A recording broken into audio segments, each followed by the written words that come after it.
So your first career goal was to be a fashion designer, but you made the transition to the world of rallying. How did that happen?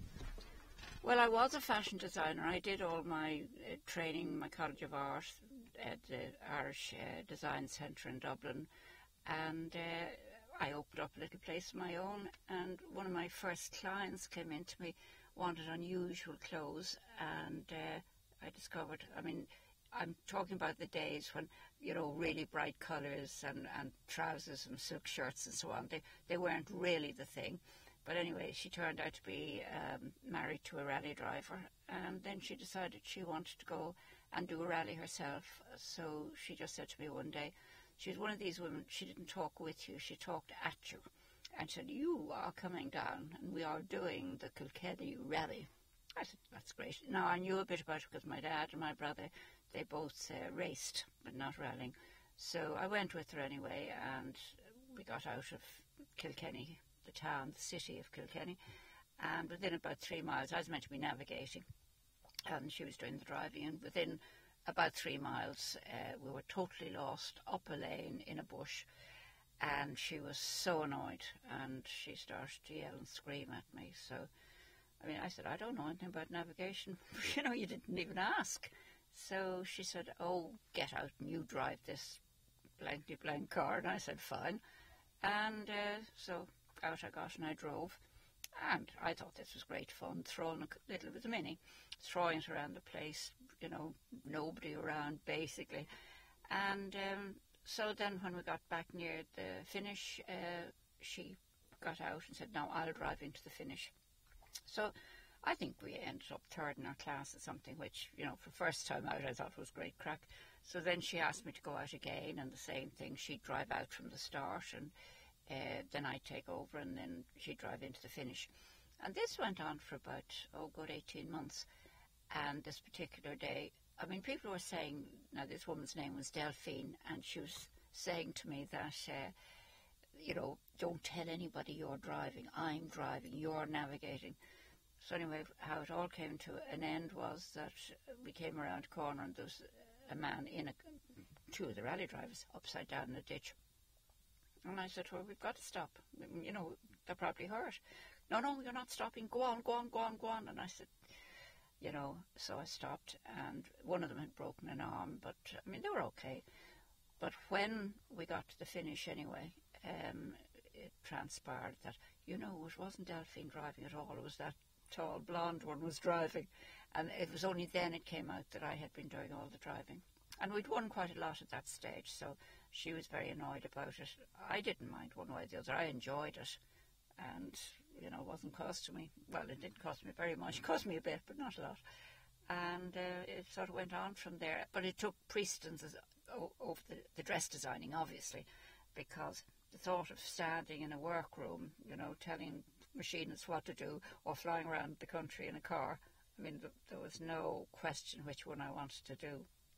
So that happened, and then we kept going for another, I suppose, about 6 months, and we went down the country, and terribly foggy one night up at the back of Mount Leinster, and she was navigating. At this stage, you know, she'd agreed that I should drive and she'd navigate, but she was navigating, and she said, terribly foggy, and I remember, and she said, coming to a crossroads, straight ahead.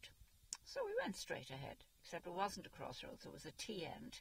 So we went straight across the road, and we hit the wall with a resounding clang, and this was about 3 o'clock in the morning. And my first thought, not how she was or how anything else was, but, you know, damn, now we're out of the rally sort of business. And then luckily I found the torch, and I got it up, and I was saying, Delphine, are you all right, you know? And, of course, then when it came to it, there was no reply, and I looked at her, and the top of her head had been scalped. And she, in those days, they had hinges like that holding the sun visor on, except they were metal, and they were about that width. And she had gone up against it and sliced the top off her head, basically. So then, trying to get in the middle of the country, not knowing where the hell we were, we tried to find somebody. So I got out. I had to get out through the window of the Mini, because the whole car had sort of come, and Minis are small anyway. So just you know, scrambled out through the window, no shoes, of course you always lose your shoes if you're in an accident. Started to run up the road, ran straight into a cow. I couldn't even see the cow. The poor old cow got more of a fright, I think, than I did. And then much, much further up, I could hear a dog barking. And I said, well, if there's a dog barking, there must be a house. There has to be. So anyway, I went, and eventually I saw a very dim light, went in, bang, bang, bang, bang, bang on the door. And the next thing, the window opened. And I looked up, and here's this old fella, and he had a shotgun down at the top of me like this. What do you want? What do you want? So I tried to explain. And at this stage, because I was totally covered in blood, and you know, he was really worried then. So eventually he says, I've no car, but I have the truck. I've just come back from market. So he got into the truck, came down. We had to, well, when we got back to Delphine, she was virtually unconscious. Now, I had taken a box of tissues that had been in the car, took the top of her head, put it back on again, put the tissues over it, and got a scarf and tied it around as tightly as I could around her head to try and stop the blood. So, of course, when your man saw her, he nearly collapsed in a heap. And the smell of drink from him, oh my God. And we were going to go on, and he, as I say, had the cattle truck out. Now, he'd only come from the market, so it hadn't been cleaned or anything. And we had to pull and shove, and he had to break the door, her side off, and that was fine. And we got her out eventually up into the truck, though. That was, you know how high up the trucks are. But we got her in, and we drove to the first hospital, which was the county hospital. There was one nurse on duty, and she says, no. They're all the doctors. They've all gone to a party, and they wouldn't be in a fit state to deal with you. So she said, go into Carlow Town. That would be the best thing. There's a proper hospital there. So we turned around, still in this thick fog, turned around into the truck again, away into Carlow. We eventually got to Carlow at about 7 in the morning. But the doctor took one look at her, felt her pulse, and said, well, she's virtually dead. So he'd look after me first. Now, all I had was a gash on my face, and I think he must have been at the same party, because he said, I'll deal with you first, and then, you know, we'll look after her. I said, no, would you go and see what you can do for her? It transpired she lost pints of blood, and they kept giving her these transfusions and so on. They had 49 stitches around the top of her head, and she survived. Oh yeah, she survived. So then he came over, and the smell of drink off this fella as well, and he had a cigarette sticking out the corner of his mouth, and he was just literally, you know, puffing away the cigarette, and he had a big curved needle, just like a carpet needle, and he just caught my face like this, and he said, this will hurt a bit, no injections, no nothing, and just put 3 stitches in. So that was that. Yeah. Can you list some of your successes and accomplishments? Well, I think we won the ladies and the class, and I was as high up as 3rd overall in the Circuit of Ireland lots of times. The London to Sydney Marathon Rally, the London Mexico Marathon Rally, the RAC Rally, the Geneva Rally, the Monte Carlo Rally, the East African Safari Rally. How many more do you want? We did all with Tour de France. I know you think that's a cycle race, but it used to be a car race, going to the racetracks plus the hill climbs all over Europe. It was wonderful. Yeah. You were well known for driving the Hillman Imp. What was it like to drive? Well, I still have one of my original rally cars, and it's just a pain in the neck to drive, to be honest with you, because it's got no power steering. You know, you put out an indicator, and if you forget it, it's out 2 days later. You know, it's one of these things. And it had no servo brakes, and you had to have, you know, the revs just right so that you get it into the next gear and so on. Now, having said that, it was a cute little thing, and of its time, it was a nice little car. Never as fast as the Minis, unfortunately, and that's what we always fought against. Like the Minis, the Mini Coopers and those sort of things, they had the big engines, and they were much faster than we were, but like my little car, and I have one of my original rally cars, and I have it here, I use it in events here, and but it was only 998cc engine, So you can see we hadn't got the power, we hadn't the handling either, because the engine was in the rear. So, and it's only now when I take it out, and for the first about 5 minutes I'm saying, oh my goodness, I think we must have 4 punctures, because it's very hard to get the steering around, of course, without the power steering. But oh no, it is a lovely little car, and everywhere I go on it, you know, on these events nowadays, people are saying, oh, isn't that gorgeous, isn't that gorgeous? Which it is, because it's been totally restored. It's better now than I think the day when I used to drive them, you know, in real competition. Well. You were infamously disqualified from the Coupe de Dawn in Monaco. Why? Well, we were told, we went out on a reconnaissance trip in the December, and the rally itself was at the end of January. And when we went out, we stopped right up in the Alps. There was 3, you know, English cars, and then my car. Now, there weren't 3 English drivers. There was Paddy Hopkirk, who was from the north of Ireland but lived in England, and then there was Timo Mäkinen and Rano Aaltonen. And I was in the little Hillman Imp. And we stopped for petrol one night. We were up there late, and this man came out and he said, you need not bother. You need not bother to enter for the rally. You are not going to win. This is centenary year. And we said, yeah, sort of, you and what army? But anyway, as it transpired, we went out. I think Paddy won it outright. Tim was second. Rana was third. I won the Coup de Dame.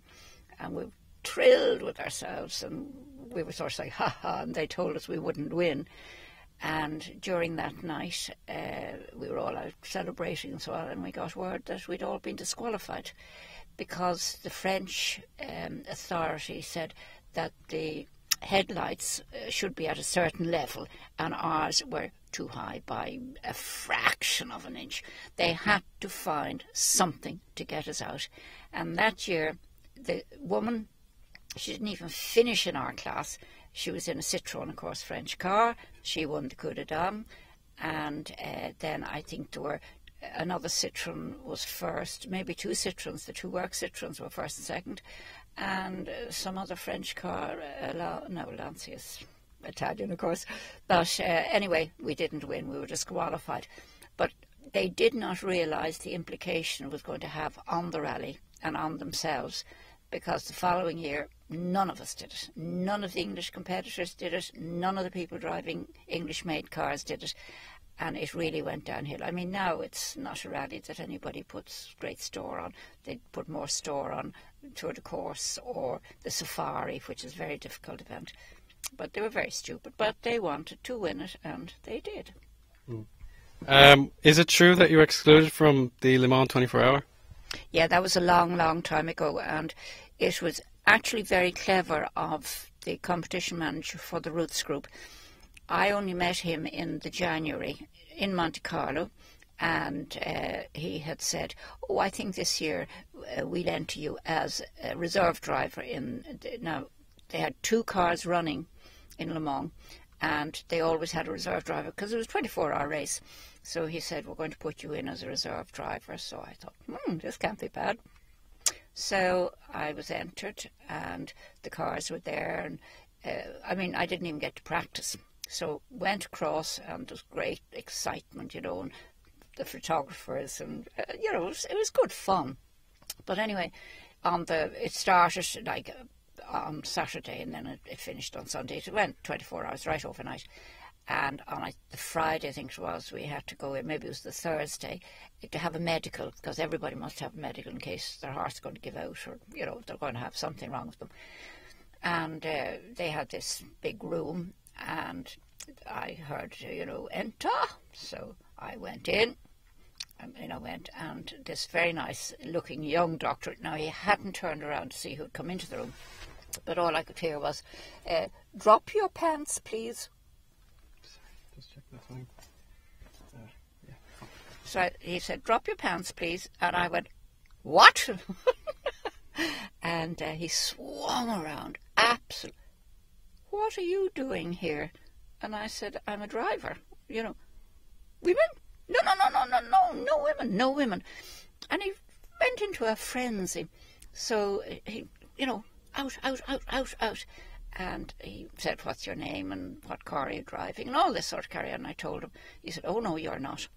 And the story was that in about 1959, I think it was, there was a very, very, very bad crash in Le Mans when the car passed the start and finish line, and a woman was involved in that. She was racing. And I'm not sure to this day whether she caused it or whether somebody ran into her or whatever. But the cars exploded and fell into the crowd, and there were hundreds killed. Yeah, that was 1955, yeah. Yeah. So, obviously, when I came along, a tall, leggy, long-haired, thing from Ireland, if anybody thought I was going to be let drive. But what I didn't realise until afterwards was that the Roots group whom I drove for, or was driving for, they actually had no good car at the time. And this man, Norman Garrett, he knew very well that if he entered me in there, and he only brought me onto the team basically because he knew I'd get the photographs, because the cars weren't going to win. They weren't good enough at that stage. And he knew I'd get the publicity. So by entering me and then having me being disqualified, and then because all over the world, woman disqualified, and it's racist, and it's everything that it could possibly be. But he got more publicity because one car ran for a few hours and the other car, well, they didn't do well, in other words. So, his strategy was very good. He knew exactly what he was doing. So, the Roots family, the Roots group, were delighted with the publicity, even though it was a bit negative in one way. But the whole thing about Le Mans and the drivers and, and this Dolly Bird, as they called me, the blonde, what do they call it? The blonde bombshell. So funny. But anyway, so that was that. And then he'd already said, he was signing me up for that particular year. I don't know what year that was, about 60-something. But he said, we'd see how we got on and that sort of thing. And as it happened that year, every event we went into, we won something. We helped to win the team, we won the coup de dame, we won the class, we won everything. Because it was just child's play to me, really, And then, of course, after that I was kept on the team, and I was on the team for years. Then I did some with Ford, I did some with Porsche, I did some with Lancia. And then I raced because, all the racing lads said, well, any fool can be a rally driver, but to be a racing driver, that's totally different. So I said, right, go out and I put this to the test. So I got Ford Escort at the time, and I won everything around me. So I was delighted. You went to Daytona and Sebring, places like that in the States, yeah? Oh, yeah, I had a great time. I raced in Daytona. That was a 24-hour race, which was tough because there were 3 drivers, 2 American girls and myself. And it ended up because they weren't drivers. They weren't professional drivers anyway, so they just thought when they got tired, they just give up. Now, that wasn't my philosophy ever. Way back. And so it ended up that, I'd do to whatever the tank held was about 2 3/4 hours. And then I'd come in and one or the other should take over from me. And one would take over, and after 20 minutes, the little car, we would have lost about 4 laps at this stage, and would stagger in. And this little one, she was known as Think Pink. She used to wear pink overalls, pink helmet, she was appalling. And she'd come in again, and then the other girl would have gone into we had these big mobile home things, and she'd be sound asleep, so there was no way she was getting into a car again. So I think out of the 24 hours, I must have done a good, I'd say, 19 hours of it. Now, I must say I was tired when I was finished, but I was just determined. So we won the Nissinger Trophy, and we won. God, I don't know why. I just had this thing. They're not going to beat me. None of these. And especially when it was women letting me down. And I just thought, no, that's not fair. So I just kept going. But Sebring was good. Sebring was only 12 hours. And people like Paul Newman used to race with us, and Steve McQueen. And there were a lot of the big, your man Revson, they owned Revlon. and there are a lot. I can't remember all their names now, but you know, and Jim Clark used to race against us in England, and there were all people like that, and it was good. And then there was a thing in England called the Tour of Britain, and all of them, from Graham Hill to Jim Clark to, of course, Roger Clark was one of the best, and then you had a lot of the up and coming Jerry Birrell. These were the young Formula One boys at the time, and they all came out. And then the woman who did the air thing, she flew a little private plane from London to South Africa, no, Australia I think it was. Can you remember her name? It was in a tiny little two-seater plane. She flew the whole way, but she did the rally as well. And you know, there were a lot of very interesting people in it, but that was great fun as well. But they were, see, though it was work, and I took it very seriously, because I don't go out not to win. And I remember people saying to me, "You take it far too seriously. It's only a sport." And I said, if you're getting paid for something, it's not only a sport. I mean, you know, do the big guys who are playing soccer and rugby and things these days, and they're all getting paid hundreds and thousands of pounds. I'm jolly sure they don't say this is a sport. I mean, it is a sport in as much as they love what they're doing, and I loved what I was doing. But I still had, you know, a thing with the company I worked for. I had to get results, because if I didn't, I probably wouldn't have a job the following year. Simple as that. Yeah, and you mentioned that accident earlier, but did you have any that was serious for you? Were you injured? Touch wood, no. Because normally, you see, if you have a steering wheel to hold on to and you're firmly, you know, belted into these little cars, they've got roll cages over the top, roll cages down the side, bars along the side. Even my little Imp now, it was totally fit out with the new roll cage, because, you know, I mean, nobody let you out on safety purposes if you don't have these things, and fire extinguishers. But it was normally the co-drivers that would fall out of the car, you know, for some reason. But sure, if they were stupid enough not to fasten their seat belts or whatever it was, it wasn't my fault. I mean, I would say to them, you know, belt up now, and so on and so on and so on. But you see, our events, remember, were very long. The Monte Carlo, we would start on maybe a Thursday, and the most difficult one I did, we started in Paris, and the snow in the side, all the boulevards, was about 6 or 7 feet high in Paris. So you can imagine by the time we got out and up into the Alps what it was like. And the girl who came with me, she said, just as we were leaving, she said, "Oh, I don't think I'll be able to drive." And I said, "Why won't you be able to drive?" "Oh, well, I've had a slight bit of sickness, you know, in the last while." In fact, what she had was, she had a slight stroke, which had left one hand totally, her right hand as it happened. She couldn't use it. So, of course, she couldn't drive. Not 1 inch could she drive. And she was doing all the navigation as such, but then, because she wasn't well, but she did it, she said, because she needed the money. And I said, "You should have told the company, and we would have got somebody else." "Oh, no, I couldn't possibly." But she wasn't thinking of the company at all, or of me. She was thinking solely of herself. And, of course, up in the Alps, Col de Petit, I'll never forget it.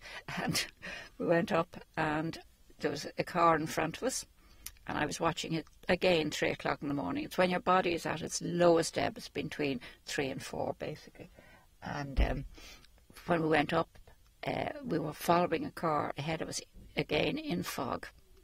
And it was going, we'd see him, and then we wouldn't see him, and so on and so on. So anyway, I said, "God, we've caught up on him again." He was just there, his tail lights were just there, and we were here. But what I didn't know was that he had gone around a bend like this, down there and back again, and now he was there. So I just went straight over. So bumpity bump, bump, bump, bump, and down, left hanging upside down in a tree. I was fine as usual. The driver was holding on to the thing, my seatbelts, and then I looked around and upside down in a tree. And I said, her name was Rosemary as well, and I said, "Rosie, where are you?" She'd fallen out of the car. So it took me about another half an hour at least to get from where we were back up onto the road, try to flag down some of the cars, but because the weather was so bad, they wouldn't stop because they were in a hurry. They were all losing time. and then 3 guys in a Mercedes came along, and they realised I was in dire straits, and they wrapped a rug around me and said, sit in their car, and the 3 of them went off down the side of the hill. I said, no, it's very steep down there, and the car is sort of up there somewhere. But they found Rosie, and of course she was unconscious, and they brought a rug and everything else, brought her back down to or up to the road, I should say. And then we set out to find a house that would have a telephone. I mean, there were no mobiles and things. So we found a farmhouse, and they sent for an ambulance, and they dumped Rosie into the ambulance. And the guys in the Mercedes, then we rang the manager, who was already in Monte Carlo, and he said he'd send somebody up straight away for me. I wasn't that far. I was only about 50 or 60 kilometres from Monte Carlo. And so he sent them up anyway, and I went back down. Lovely hotel, beautiful, and into the bath and everything else. Rosie had gone off to some hospital somewhere. And that was on a Tuesday morning at about 4 a.m. Oh, by the time we got back to Monte Carlo, it was bright. It was about 8. But so that was all right. And so we partied Wednesday, Thursday, Friday, Saturday. We were leaving to come home on Sunday. And Rosie was still in the hospital at this stage. And so we thought we'd better go back up and collect her. So I don't know how they got the car down. I have no idea. I never saw it again. But we got back up. She was in Avignon. And she was still in the clothes that she'd fallen out of the car in. They put her into the poor hospital because she didn't have any money. And she was fed, when she was conscious, fish soup and brown bread. Mm. And then after that, we had to get her back, and they said, get her on a train and bring her back to Paris. So we got her on a train. We were really heartless, I can tell you. We were totally heartless. We couldn't even get a couchette for her. So she was on a seat, and we were on a seat. And every time the train stopped, and the train used to go, and it was a sort of one of these, it wasn't an express, nothing like that. And every time it slowed down, she'd fall onto the floor again. I know it sounds terrible, but this is the truth. And the man who'd come up to collect me, he was the PR man for Ruth's. And after about 3 hours of this, I said to him, I'm going to the bar. And he said, oh, thanks be to God, so am I. So down we went, and there was a dining car and a bar and all the rest of it. So we spent the rest of most of that night in the bar. And we ate, and we go back down. And anyway, it ended up we went back down, and she was on the floor again. So we just left her there at this stage. So, but we discovered that she'd cracked her skull. And what had happened was that every time she fell off the seat, the skull would either open or shut. I'm not sure which way it went. And isn't it a terrible thing to say that my whole thing was, well, damn her anyway. It was my fault. I drove off the edge of the mountain. But I mean, why wasn't she strapped in? Why wasn't she... And then why did she come in the first place? Which I told her in no uncertain terms. But it's funny, just last year, earlier this year, I was at a thing in London. And this woman came over and she said to me, oh, she said, I'm glad you're here. An old friend of yours would love to meet you again. And I knew the minute she said it, and I said, who would that be? Rosemary Smith. And I said, please don't give her my number. I never just want to see her again. I really don't. Okay. And nowadays, motorsports are still very male-dominated, but the women are free to compete in the same disciplines. Do you think this is justified, especially since many other sports can't or won't allow this? Well, you see, I think it's perfectly justified because, if they were going to go out and play tennis against the men, they'd be wiped off the court. If they were going to run against the men, like Sonia Sullivan, she didn't race against men, she raced against women, more of an even, but with cars, I can't see why they shouldn't go out and race. Okay, physically we're not as strong, but talent is talent is talent. And if there's somebody, now there are a few very good girls. There's the girl in America who's, I think she was the second girl to drive in Indianapolis. But, I mean, she ended up after 11 laps leading it, and she was a total rookie, Nicole Patrick. Her surname's Patrick. Lovely, beautiful looking girl. But there have been very few girls, because basically when you're very young, do you want to go to bed early every night? Do you want to have a very strict diet? Do you want to... You see, and certainly over the years, an awful lot of... I've met a lot of young girls, and I'd love to take them and try to be a mentor for them, you know what I mean? But they don't really have the interest. I've only met one young girl recently, and she's not that young, she's 26 now, but she lives in Galway, and she's got everything now. She's got, you know, this toughness to go out there and compete against the men. She's a gorgeous looking girl as well.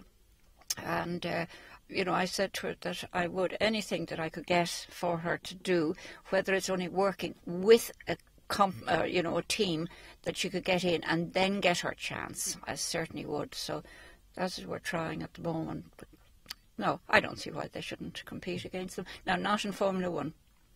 I hastily add, not in Formula 1. The G-forces in Formula 1 are too much. They couldn't, they literally could not hold their heads up. Now, I know the boys find it difficult, and they all have the collars now, and they're virtually leaning back against the back of the seat and this sort of thing, but they wouldn't, to do 75 laps of somewhere like, well, the Nürburgring isn't that long, but you know, some of these very, very tricky courses, I don't think, you know, I wouldn't ever wanted to drive a Formula 1 car. People have often said to me, would you not like to? No, I wouldn't like to. I drove Formula Atlantic. My husband had a Formula Atlantic, which I loved because it was just like a little go-kart. But I used to beat his time, now, you know, time and time again. So he sort of took the car back again and said, huh. So that was the end of that. My single-seater days were over. Okay. Final question, promise. Despite the economic crisis, there have been breakthrough talents in Irish rallying, like the new WRC Academy champion Craig Breen, and also the female driver Tony Kelly. That's Toni. Oh, I know. Yes. Yeah, just to clarify. Do you think Ireland has the means and the desire to support them and other prospects? I don't know whether, you know, Motorsport Ireland have the wherewithal to do it. I think, I don't know. Now, the young man is very good. There are a few very young fellows, and they really are good because, first of all, they're young enough. They have no hang-ups about it. They've been in and around cars since they were probably 2 or 3 or 4. I don't know very much about this Tony Kelly. Kelly. I mean, I've heard of her, but I've never heard of her sort of finishing high up in the overall listings or anything like that. So I really don't know. Now, this other little girl I'm talking about, Karen, the girl from Galway, I'd say if she got a chance, and I must say, if I had a lot of money, I would back Karen, because what she does has, she has this determination, and she's now talking about if all things fail here, she's got her thing from, I think it's Brands Hatch, one of these places, as an instructor as well, because she thinks if I can't get into it that way, I might get into it another way. And I spoke to her the other day, and she said she was thinking if needs be, she'll go to the Far East or the Middle East, or she'll go to Dubai or some of these places. And I think she would be a little girl to watch. But anyway, who knows? Thank you very, very, very much. That was outstanding. Very, very, very Thank welcome. You're very welcome. That was brilliant.